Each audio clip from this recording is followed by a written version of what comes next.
Have you ever seen photos from like just your average like beach day, like from Coney Island from the 70s or 80s? Yeah. And everybody looks lean and strong and healthy. Skin looks great. It's crazy how far the apple has fallen. Yeah, you're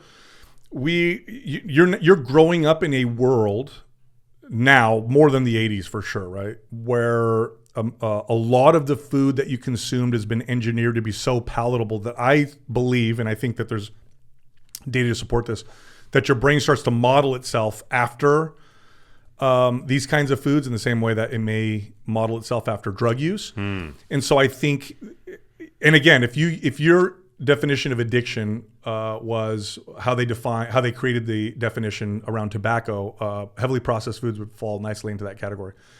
You're now growing up in a world where these foods are so well engineered that I think, as a baby, as a toddler, then you're growing up, that it's just, this is the norm. Your brain's used to it, your body's used to it, and your body learns how to capture the energy very well. You're consuming more of it, then you're inactive on top of it. You know how much muscle, basal metabolic rate drops, and so that's just the direction that we're going. The best medical solution we have at the moment, I don't think this is a panacea, are these GLP-1 agonists. People are so polarized about these drugs, especially in our space. Yeah. What's your high level take? Like, are you anti? Are you for them? Neither. From what I've learned and read, and I've also interviewed experts in the field, people who've worked with them for 2 decades or a decade. I think, first of all, if we were to compare them to any other non-surgical medical intervention for obesity, okay, so like you cut out gastric bypass or sleeve or whatever, it's the most effective, period, from a weight loss perspective. Like, there's nothing comes close. There's nothing we've ever done that comes close to a GLP-1 for weight loss, from a medical intervention standpoint. I think that used properly, and I'll define that, for the right person, I think they can be a remarkably powerful tool. Because I've worked with a lot of people, Max. I've trained a lot of clients, and there's definitely a category of individuals where we're dealing with it's a difficult problem to begin with, but there's certain people who struggle with obesity most of their life. They've got a lot of weight to lose, and it is so hard. Like, their attachment to food, the signals that they're receiving are so challenging to work with that it's hard. It's very hard. It's like an alcoholic. I hate using that example, but it's like, okay, we need something to really take the edge off so this person can have time to develop a new relationship with food.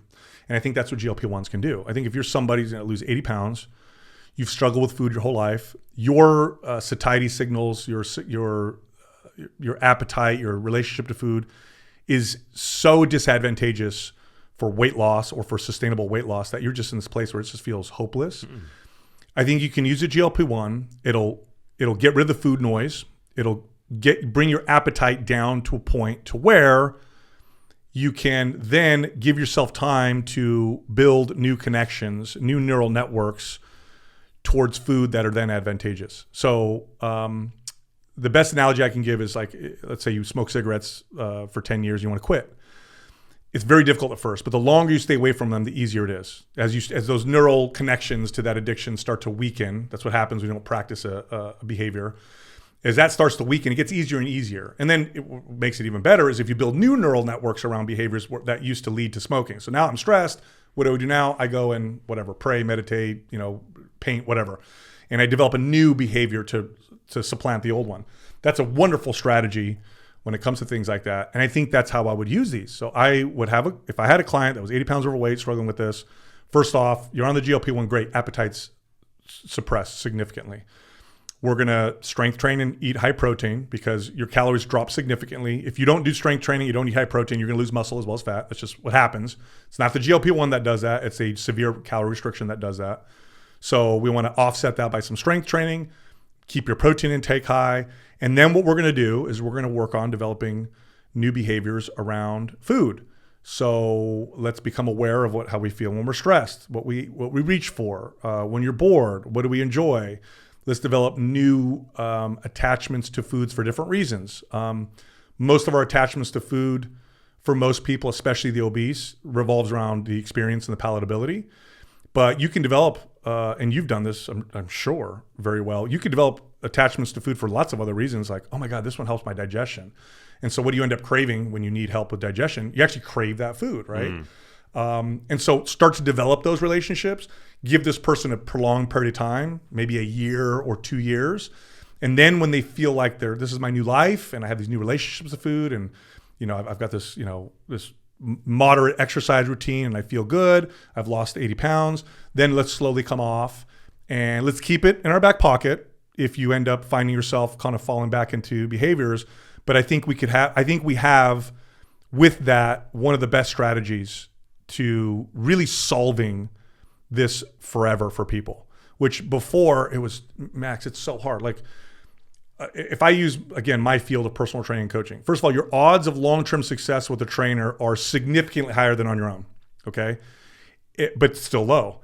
If you're a trainer, and I tell trainers and coaches this all the time, it's like baseball. Like you hit 3 out of 10 balls, you get a 300 batting average, you're great. If you get 3 out of 10 clients to lose weight and keep it off for the rest of your life, you're one of the best trainers around. Wow, 3 out of 10. That's how tough it is. That's how difficult. I mean, again, you're surrounded in this world that's like not to make you healthy, and you're going to eat out with people who are not following the same things, and you've lived most of your life being this particular way. Like it's very difficult to break free from. But yeah, 3 or 4 out of 10, you're like crushing it. Like if you get 8 out of 10, you're like a god in the fitness space, right? So I think GLP-1s with a good coach, you now have a tool that can take away that driver that's incessant. And now we can start working on developing those new relationships. And let's get us now to a place where we can start to back off and then see how we feel. I don't think it's going to help people who are like, I'm just going to take this. And what I think is going to happen to a lot of people is they're going to solve one problem but replace it with another. I think they're going to go on a GLP-1, lose a bunch of weight, lose a bunch of muscle. They've solved obesity-related health issues, but now they're coming up with issues related to lack of muscle and lack of strength, which is still metabolic poor health. I mean, there's a viral video of this young woman who lost a bunch of weight, went to the doctor, and the doctor wanted a GLP-1. Doctor's like, you have osteopenia now. Wow. And she's like, oh my God, I didn't know GLP-1s cause that. They don't. You just went from overeating to undereating and you did nothing else. And your body got rid of muscle tissue, and you get rid of muscle tissue, your bones are going to weaken. Yeah, well, at least overeating, you are in an anabolic state, which is at the very least, I mean, carbs are protein sparing, right? So at the very least, you're maintaining your musculature, and by being heavier, you've got this metabolic advantage because you're hauling around all this extra weight, and that's putting pressure on your bones, which probably, I don't know, correct me if I'm wrong, but probably supports bone health. But then suddenly, from one day to the next, now you're in a calorie deficit, but you're eating the same junk, right? So you're not actually maximizing protein, you're losing weight, and you're not compensating for it with resistance training. To an extent, yes. Although being obese doesn't mean you have strong bones and more muscle in comparison to a fit, healthy person.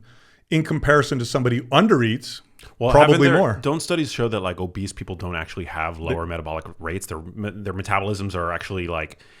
To some extent, I think there's metabolic health issues there that are harder to explain. But I think what'll happen is, here's what you'll run into.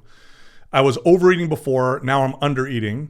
I've lost a lot of weight. My body has tried to compensate by slowing its metabolism down. One of the factors of which is I've lost a lot of muscle. So my muscle mass is lower. My metabolic rate's much lower. My nutrient intake is also lower. So nutrient deficiencies will probably go up if you don't change certain things about your lifestyle. Hey, if you liked that video, you need to check out this one here, and I'll see you there.